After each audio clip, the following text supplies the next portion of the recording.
gugatan restitusi dan ganti rugi bagi korban yang dirugikan oleh perbuatan pidana yang dilakukan korporasi. Hal ini diatur di pasal 20, menyebutkan kerugian yang dialami oleh korban akibat tindak pidana dilakukan korporasi dapat dimintai ganti rugi melalui mekanisme restitusi dengan gugatan perdata. Kemudian penanganan harta kekayaan korporasi itu diatur di pasal 21, menyebutkan adanya penyitaan, adanya lelang yang dimana hal benda sitaan ternyata telah dilelang namun pada penetapan tersangka tidak sah karena dilakukan pra peradilan, maka hasil lelang harus dikembalikan kepada yang berhak paling lambat 30 hari sejak putusan pra peradilan. Kemudian surat penetapan penghentian penyidikan atau penuntutan berlaku.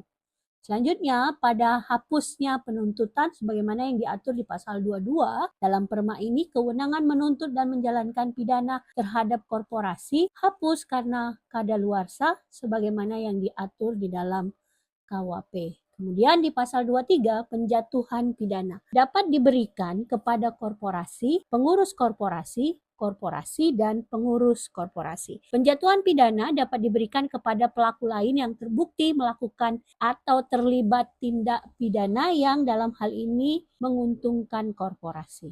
Selanjutnya, putusan hakim pada pasal 25 menyebutkan korporasi dijatuhi pidana pokok dan atau pidana tambahan. Pidana pokok yang dapat dijatuhkan kepada korporasi adalah pidana denda. Pidana tambahan dijatuhkan terhadap korporasi sesuai dengan ketentuan peraturan perundang-undangan. Pasal 26 terkait korporasi dan pengurus korporasi sebagai terdakwa, dalam hal ini korporasi dan pengurus diajukan secara bersama-sama sebagai terdakwa putusan pidana dan bukan pemidanaan mengikuti ketentuan sebagaimana yang diatur di pasal 24 dan 25. Kemudian pelaksanaan putusan. Dalam pelaksanaan putusan, korporasi dijatuhi pidana hak, maka wajib membayar paling lambat 1 bulan namun dapat diperpanjang 1 bulan dengan alasan kuat. Jika tidak dapat membayar denda, maka harta kekayaan dapat disita oleh kejaksaan untuk dilelang. Jika pengurus dijatuhi sanksi pidana berupa denda, maka wajib membayar paling lambat 1 bulan. Namun dapat diperpanjang 1 bulan dengan alasan kuat. Jika tidak dapat membayar denda, maka dilakukan kurungan pengganti denda yang dihitung secara proporsional.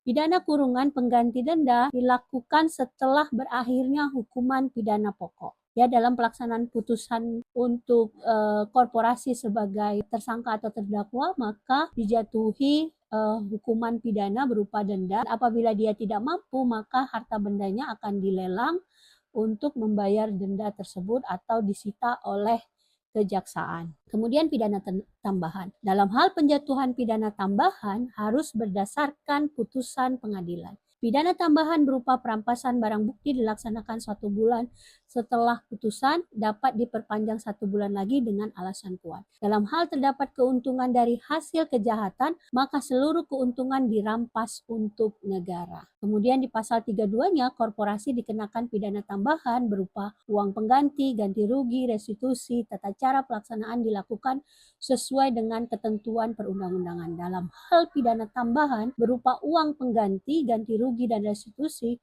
wajib dibayar 1 bulan. Jika tidak dibayar karena alasan kuat, maka diperpanjang 1 bulan. Jika tidak mampu membayar, maka akan disita.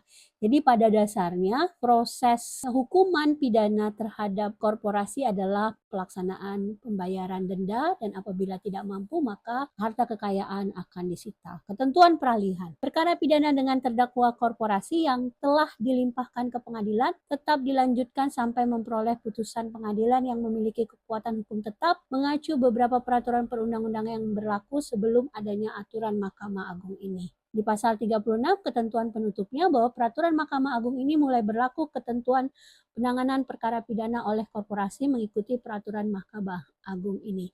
Jadi semenjak Undang-Undang Nomor 1 Tahun 2023 dikeluarkan dan kemudian ada masuk di situ korporasi sebagai subjek hukum pidana, maka masuklah ketentuan sebagaimana yang diatur di Undang-Undang Nomor 1 tahun 2003 tentang korporasi dan kemudian akan berlaku di tahun 2026. Terima kasih kepada mahasiswa yang telah hadir pada mata kuliah kejahatan korporasi pada tema pedoman dan tata cara penyelesaian perkara pidana yang dilakukan oleh korporasi. Saya sudahi dengan wabillahi taufiq wal hidayah. Assalamualaikum, selamat melihat MOOCs dan selamat mempelajari kembali. Oke, sampai ketemu minggu depan.